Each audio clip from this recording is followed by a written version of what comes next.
Hello everyone. कई सारे बच्चों के मन में डाउट आ रहा था कि सर अब एसबीआई क्लर्क मेंस आ चुका है, अब मेंस के लिए हमें क्या करना पड़ेगा, क्या स्ट्रेटजी अपनानी पड़ेगी। कई सारी चीजें दिमाग में आ रही हैं। तो भाई मैंने सोचा कि इस पर कई सारे बच्चों के कमेंट्स भी थे, तो मैंने सोचा इस पर एक डेडिकेटेड वीडियो बना देता हूँ कि अब उन्हें क्या करना है। आने वाले जो बचे हुए 8 से 10 दिन हैं, इनके बीच में वो क्या कर सकते हैं अपने मेंस के लिए और किस तरीके से उन्हें प्रिपरेशन करनी है। चलिए आते हैं, सबसे पहले इंपॉर्टेंट चीज समझ लेते हैं कि अपने पास जो क्वेश्चंस आने वाले हैं वो किस तरीके से आने वाले। तो भाई आपको जो नंबर ऑफ क्वेश्चन क्वांट में मिलेंगे वो 50 मिलेंगे, रीजनिंग में भी 50 हैं, जीए में भी 50 है और इंग्लिश में आपको 40 क्वेश्चन देखने को मिलेंगे। मतलब आपके पास जो क्वेश्चंस हैं इस तरीके से देखने को आ रहे हैं, 50, 50, 50 एंड 40। ठीक है भाई। इसका मतलब कि आपको लगभग यहाँ पर देखने को मिलेंगे 190 क्वेश्चन।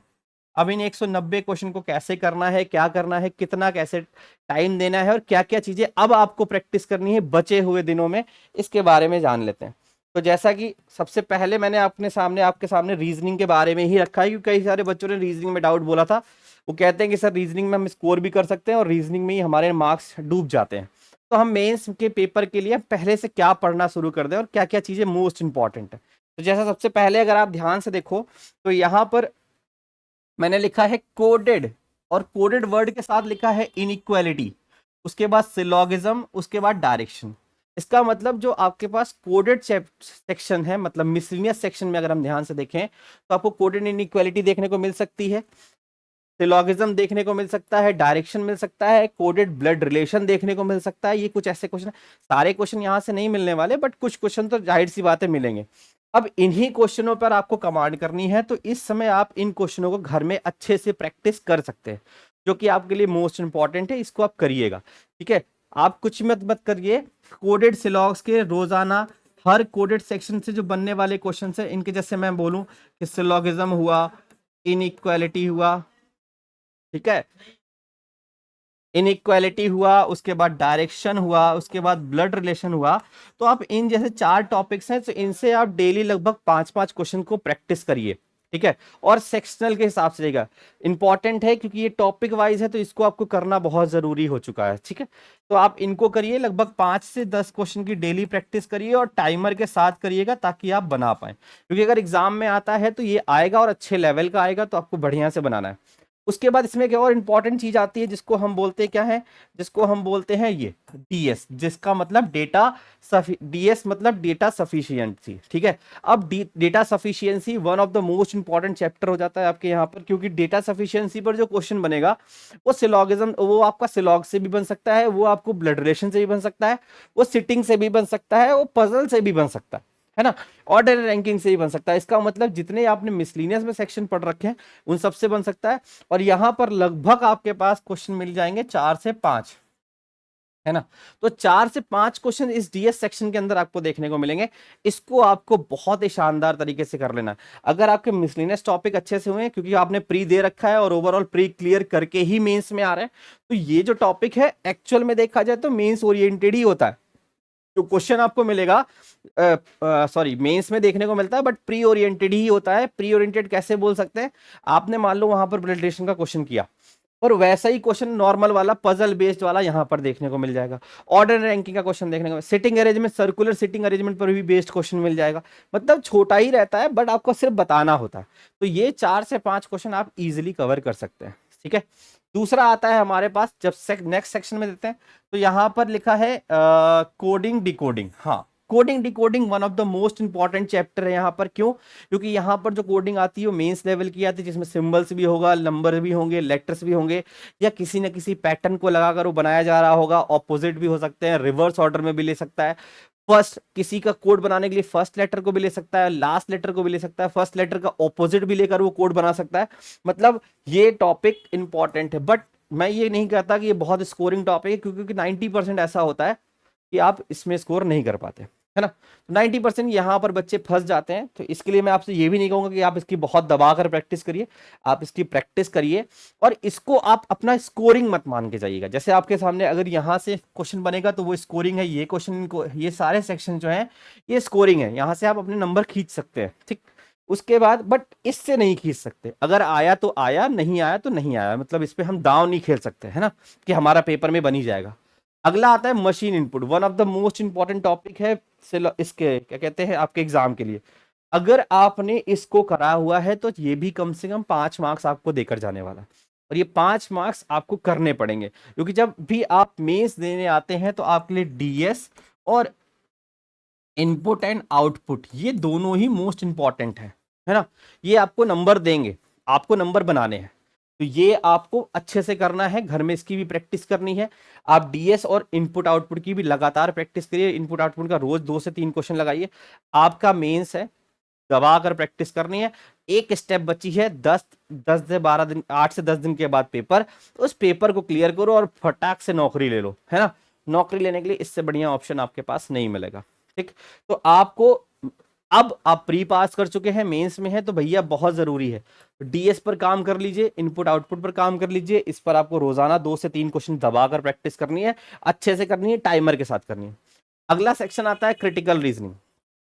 क्रिटिकल रीजनिंग आपको 10 मार्क्स देगा, कितने, एटलीस्ट 10 मार्क्स, क्योंकि 8 to 10 मार्क्स तो आपको क्वेश्चन यहां पर देखने को मिलते ही मिलते हैं।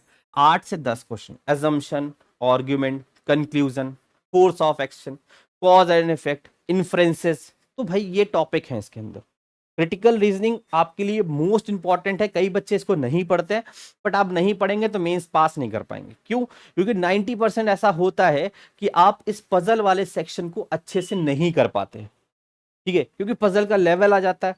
एक क्वेश्चन के साथ वेरिएबल लगा दिए, 3-4 वेरिएबल का क्वेश्चन आ गया, 3 वेरिएबल का क्वेश्चन आ गया, नहीं बन रहा, टाइम जा रहा, और टाइम भी तो एक फिक्स वैल्यू है, टाइम हमारे पास ज्यादा नहीं है, हमें उस टाइम में ही करना है। तो भाई हम इस पे दाव नहीं, खेलने को खेल सकते हो आप, ऐसा नहीं कि नहीं खेल सकते। 3 से 4 पजल अगर आपके सामने आ रही तो 1-2 पजलें होंगी जो आपकी डुएबल होंगी, कर भी पाएंगे, पर 2 ऐसी भी होंगी जो नहीं हो पाएंगी। तो उनके मार्क्स कहाँ से कवर कर सकते हैं? तो हम ये 8 से 10 नंबर यहां से कवर कर सकते हैं। ठीक से अगर आप पढ़ोगे ना तो 8 से 10 मार्क्स क्रिटिकल का पार्ट है, उसके बाद 4 से 5 आपका डीएस का पार्ट है, और 4 से 5 ही आपका इनपुट एंड आउटपुट का पार्ट है। ये मोस्ट इंपॉर्टेंट सेक्शन है। अगर आप देखो लगभग 20 क्वेश्चन है ना। अगर आपको ये 20 क्वेश्चन की स्ट्रेटेजी ठीक से आती है, अगर आपके ये 20 क्वेश्चन अच्छे से स्ट्रांग है, तो आपको टेंशन लेने की जरूरत नहीं है कि आपका पेपर निकलेगा नहीं निकलेगा। 100% रीजनिंग का सेक्शन निकल जाएगा अगर ये सेक्शन आपके बहुत अच्छे हैं। क्योंकि अगर आपने यहां से कम 20 क्वेश्चन कवर कर लिए, और कम से कम 4 से 5 क्वेश्चन आपने इन बिजनेस टॉपिक से कवर कर लिए, तो ये अराउंड आपको लगभग लेके कहाँ चला जाएगा, 25 से 30 के बीच में लेके चला जाएगा, लेके जाएगा ना। और 25 से 30 के बीच में अगर ये लेकर जा रहा है, मान लो मैं 25 भी नहीं मानता, मैं ये मान के जा रहा हूं कि ये आपको 25 ही ले, 30 भी नहीं करते, 25 कर रहा है, ठीक है। अभी अगर 25 तक लेकर जा रहा है तो क्या ही दिक्कत है भाई, इस 25 में से आप 22 तो स्कोर कर लोगे, 20 तो स्कोर कर ही लोगे। और अगर आपने 20 यहां से स्कोर कर लिए और यहां पर आपके सामने आ रही है पजल, 4 पजलें आने वाली हैं, 4 में से अगर आपने 2 पजल भी बना दी या 3 पजल भी बना दी, तो भैया काम तो हो गया। क्योंकि भाई 25 से 30 क्वेश्चन यहाँ, और कम से कम 3 से 4 पजलें वहां पर, तभी आपके 50 बनेंगे, है ना। तो भाई ये वाला सेक्शन आपको 10 मार्क्स के लिए है, ये वाले सेक्शन आपके 20 मार्क्स के हैं, तो टोटल हो गया 30, और 4 पजल तो 50 क्वेश्चन हो गए। और इन 50 क्वेश्चनों को हमें कैसे देखना है, तो हमें इस सेक्शन को बहुत अच्छे से करना है। अब हमारे लिए यही इंपॉर्टेंट है, क्योंकि मेंस के टॉपिक है एक्चुअल में। ये वाले आपने पढ़ रखे हैं, आप इनको अच्छे से करिए। नहीं पढ़ रखा है तो वाईटी पे सेशंस पड़े हुए हैं, आप वाईटी पे जाके इसे पढ़ सकते हो।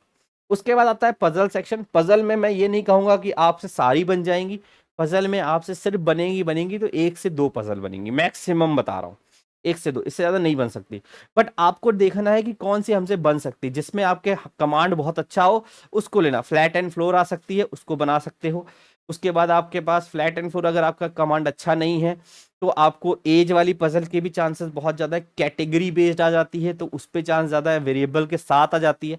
फ्लोर वाली कम देखने को मिलती, बट अगर हो सकता है, अगर दे दिया एग्जामिनर के पे डिपेंड करता है, तो भाई इस तरीके की पजल्स पे आपको देखना पड़ेगा, ठीक है ना।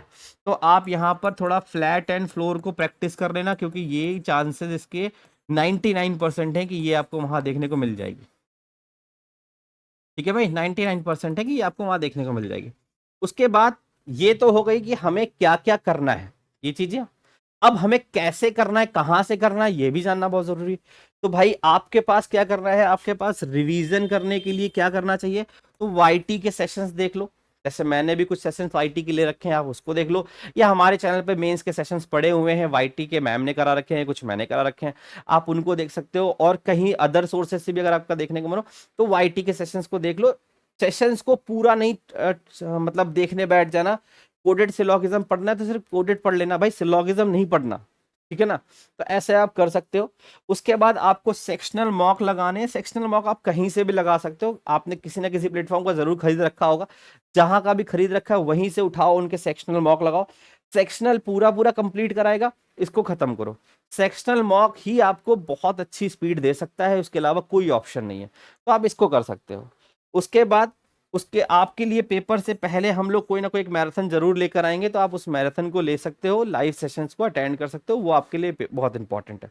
लाइव मॉक लगाने भी जरूरी हैं, क्योंकि आप देखते हो तो मल्टीपल प्लेटफॉर्म्स हैं जो लाइव मॉक कराते हैं, ठीक है। तो आप उन लाइव मॉक को भी ले सकते हो, आपके पास ऑलरेडी पहले से पढ़े होंगे तो आप उन लाइव मॉक को देकर बढ़ा सकते हो। मेरे को ऐसा लगता है कि आप अगर ठीक से डेडिकेटेड स्टूडेंट हो तो यहाँ पर अच्छा स्कोर आप कर सकते हो। अभी से लाइव मॉक में देख लो, एनालिसिस जरूर करना, एनालिसिस के बिना आपका सिलेक्शन कोई नहीं हो सकता, चाहे आप कुछ भी करो। जो कर रहे हो वो सॉलिड करना, क्योंकि आपने जो किया है आपके हिसाब से वो चीज सही है, वो गलत नहीं होनी चाहिए, एक्यूरेसी 100% होनी चाहिए, इसे मेंटेन करके जाना है आपको, ठीक है। बहुत कुछ नहीं करना, ये भी मत सोच के चले जाना कि मैं जा रहा हूं 50 क्वेश्चन में से मैं 40 बना दूंगा, भाई नहीं बना पाओगे, 40 क्वेश्चन नहीं बना पाओगे, बिल्कुल टू बी वेरी ऑनेस्ट मैं बता रहा हूं, आप इसके चक्कर में मत पड़ जाना कि मैं 40 बना दूंगा, ठीक है, तो ये पॉसिबल नहीं है। आ जाते हैं दूसरे सेक्शन में, देख लेते हैं। जैसे क्वांट सेक्शन में अगर हम लोग देखें तो क्वांट में आपके लिए स्पीड मैथ्स के लिए आप क्या कर सकते हो, नंबर सिस्टम पर काम कर सकते हो, एलजेब्रा पर काम कर सकते हो, ठीक है, ठीक।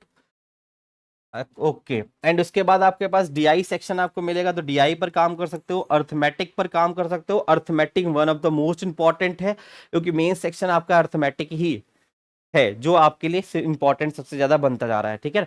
तो आप मेन सेक्शन में आप अर्थमेटिक को भी देख सकते हो, उसको बहुत ध्यान रखना, नहीं तो बहुत दिक्कत आ जाएगी आपके लिए, ठीक है। चलिए, उसके बाद हमारे पास यहाँ पर एक चीज, 1 मिनट रुक जाइए जरा,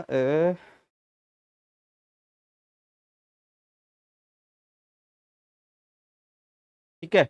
तो भाई आप मेंस को भी कवर, मेंस में आपके लिए मोस्ट इंपॉर्टेंट क्या है, अर्थमेटिक। अर्थमेटिक में आपको डीएस सेक्शन देखना है, मतलब जैसे ही आपको वहां पर डेटा सफिशिएंसी देखने को मिली थी, यहाँ पर भी देखने को मिलेगी। उसके अलावा यहाँ पर जैसे आपको पेपर में Q1 Q2 आता है, ये वाले क्वेश्चन भी आपके लिए इंपॉर्टेंट है, तो आप इसको बहुत ध्यान से रिवाइज करके जाइएगा, घर में अच्छे से इनको पढ़िए, मॉक लगाइए, इस पर बेस्ड रोजाना 4 से 5 क्वेश्चन की practice. And case late DI ये इंपॉर्टेंट है। एलजेब्रा भी आपके लिए इंपॉर्टेंट है, यहाँ पर एलजेब्रा, ALGEBRA, एलजेब्रा सेक्शन भी आपके लिए इंपॉर्टेंट है, क्योंकि भाई ये स्पीड है, स्पीड आपको चाहिए होगी, बट आप एक्यूरेसी को मेंटेन करके चलना। आप अभी तो घर में बैठ कर आप डेटा सफिशियंसी, आप डीआई और अर्थमेटिक के चैप्टर्स की प्रैक्टिस करिए, ठीक है। इसके अलावा कोई आपके पास ऑप्शन नहीं है जिससे आप इन चीजों को बहुत इंक्रीज कर सकें। वही मैंने यहाँ पर भी लिखा हुआ है, रिवीजन करना है, वाईटी के सेशन पकड़ लीजिए, वाईटी के बहुत सारे सेशन पढ़े हैं, अपने चैनल पर भी पढ़े हुए हैं, सर करा भी रहे, तो वाईटी की प्रैक्टिस आप वहां से कर लीजिए, आपके लिए हेल्पफुल होगा।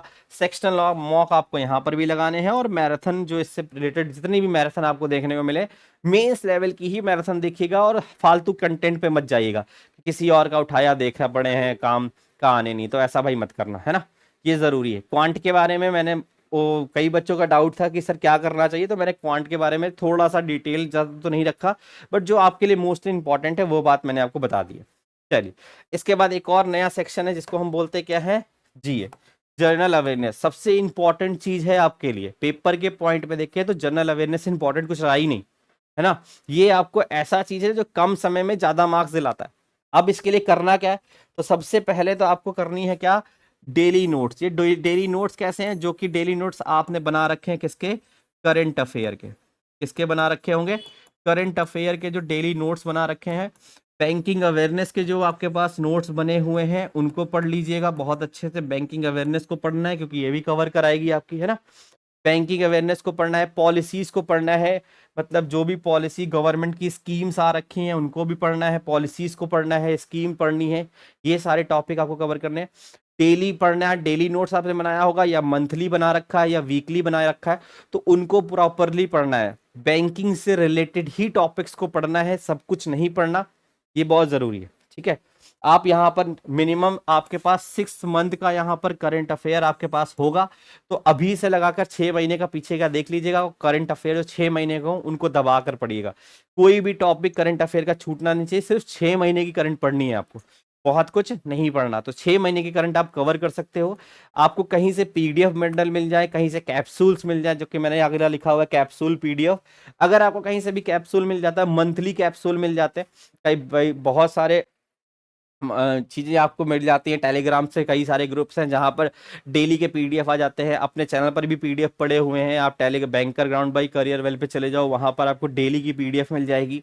जो डेली करंट अफेयर सर कराते हैं उसका पीडीएफ मिल जाएगा, वो भी आपके लिए बहुत इंपॉर्टेंट है। करंट अफेयर का सेशन आपके लिए बहुत इंपॉर्टेंट है, जो आप लोग नहीं कर रहे हैं, आप करंट अफेयर वाले सेशन को करिए, क्योंकि कई बार बच्चे क्या करते हैं ना कि प्री पढ़ते रहते हैं और करंट अफेयर को छोड़ देते हैं, तो ये चीज गलत है, ये आप नहीं कर सकते, है ना। करंट अफेयर को भी पढ़िए, क्योंकि पहले से नहीं पढ़ा तो अब आपको अगले 10 दिन पढ़ना है, इन पे थोड़ा सा ज्यादा फोकस करना है और इसको करिए, ठीक। ये इंपॉर्टेंट चीजें थी आप सभी के लिए पेपर पॉइंट ऑफ व्यू से। अच्छा हाँ, एक सेक्शन और रह गया जिसको हम बोलते हैं इंग्लिश। तो भाई इंग्लिश के लिए आपके पास सिर्फ और सिर्फ एक ही चीज है, सेक्शनल मॉक और प्रैक्टिस। जितने भी टॉपिक्स हैं, पैराग्राफ की अच्छे से प्रैक्टिस करिए, एरर्स की प्रैक्टिस करिए, ओमिशन की करिए, फिलर्स की करिए, ठीक है। तो इन सब की प्रैक्टिस आप ज्यादा करिए, ग्रामेटिकल चीजों को पढ़कर जाइएगा, वो भी आपके लिए बहुत हेल्प करने वाली है। तो उम्मीद करता हूं कि यहाँ पर अभी तक जितनी चीजें हैं मैंने बताई हैं वो सभी आपको समझ में आ रही होंगी। अच्छा, मैं अगर आपसे एक बार बात करूं तो एक चीज मैं आपसे बोलता हूं कि कितना आपके लिए स्कोर करना अच्छा रहेगा आपके लिए, अगर आप पेपर देने जा रहे हो तो आपके मेंटली कितना स्कोर करना होगा जिससे आप पेपर में अच्छे से क्लियर कर सकते हो। तो अगर आप रीजनिंग में जा रहे हो तो 25+, मतलब 25 से 30 के बीच में अगर आपका स्कोर बन रहा है, अभी मॉक में बन रहा है, तो अच्छा कर रहे हो, है ना। मॉक में अगर इतना बन रहा है तो आप अच्छा कर रहे हो। सेम एज इट इज अगर आपसे मैं कहूं कि मैथ्स के अंदर आपका क्या सेक्शन है, तो मैथ्स में भी आपको लगभग अगर आप 20+ जा रहे हो तो ठीक है। 20+ आपका वेरी बेहतरीन स्कोर है, गुड स्कोर है। ये मैंने पिछले डेटा के बिहाफ पे नहीं बता रहा, बट एक ऑन एन एवरेज अब तक के सारे बिहाफ के हिसाब से बता रहा हूँ कि अगर आप 20 से 25 के बीच में जा रहे हो, 20 से 25 के बीच में, मतलब तभी मैंने 20+ लिखा है, तो अच्छा रहेगा। सेम इसी तरीके से हम इंग्लिश में आ जाते हैं। तो इंग्लिश आपको थोड़ी सी यहाँ पर अच्छे से करनी है, क्योंकि इंग्लिश और जीए ही आपका स्कोरिंग सब्जेक्ट है, ठीक है भाई। इंग्लिश और जीए आपका स्कोरिंग सब्जेक्ट, तो मैं मान के जाता हूँ कि इंग्लिश में एटलीस्ट आप 30 करें, कम से कम 30 क्वेश्चन होने चाहिए 40 में से 30 क्वेश्चन आपके इंग्लिश में बनने चाहिए, वो इंपॉर्टेंट है। और जीए सेक्शन का भी अगर हम पार्ट बनाए तो हम ये मान के चलते हैं कि 30 से लेकर आपको 35 के आसपास स्कोर मिनिमम करना पड़ेगा। अगर आप यहाँ पर 30 के आसपास जा भी रहे हो, जैसे चलो मैं 30 नहीं, एटलीस्ट मैं मानता हूँ कि ये आप 25 से 30 कर देता हूँ, चलो 25 से 30 करता हूँ, तो लगभग आप यहाँ से मैं मान लूँ कि आप 25 से 30 क्वेश्चन कवर कर रहे हो, तो 30 मान लेता हूँ मैं, क्योंकि 50 क्वेश्चन है। उसके बाद 30 आप यहाँ से कवर कर लो। यहाँ पर अगर आप 20 करते हो और यहाँ पर अगर आप 25 करते हो, तो ऑन एन एवरेज आप कहाँ पहुंच रहे हो, लगभग आप पहुंच रहे हो 105 के आसपास पहुंच रहे हो। और ये क्लरिकल लेवल के लिए बेहतरीन स्कोर है। मेंस के पॉइंट ऑफ व्यू से this one is a very good score, आप इस पे सिलेक्शन ले सकते हो। तो आपको क्या करना है, इसी स्ट्रैटेजी को लेके चलना है कि रीजनिंग में अगर 20 से 25 अभी मॉक में बना रहा हूं तो बढ़िया है, बस इसे मेंटेन करना है, एक्यूरेसी को मेंटेन करना है, कुछ नया नहीं छेड़ना। सेम एज इट इज अगर मैथ के वे देखें तो 20+ अगर आप स्कोर कर पा रहे हो, 21, 22, 23 तक जा रहा है, कोई दिक्कत नहीं है, ज्यादा नहीं भागने की जरूरत है, इतना ही हो जाए बढ़िया है, ठीक है। इंग्लिश के अंदर आपको 30 के आसपास करने पड़ेंगे, क्योंकि इंग्लिश आपका स्कोरिंग है, देन जीए आपका स्कोरिंग है। जीए के अंदर मैंने आपको बता दिया, करंट अफेयर पढ़ लो, बैंकिंग अवेयरनेस पढ़ लो, ठीक है, इकोनॉमी से बेस्ड क्वेश्चंस बनते हैं, इकोनॉमिक्स पढ़ लो, यही सारा आपके अंदर करंट इसमें देने वाला है। इसके बारे में पूरी स्ट्रैटेजी मैंने बता दी है। उम्मीद करता हूँ आप सभी को ये स्ट्रैटेजी बहुत ही शानदार लगी होगी। आप इस स्ट्रैटेजी को फॉलो, और मैं उम्मीद करूंगा कि 100% रिजल्ट आपका आएगा, ठीक है। चलिए फिर मिलते हैं किसी और सेशन में, तब तक bye bye, thank you and Jai Hind to all.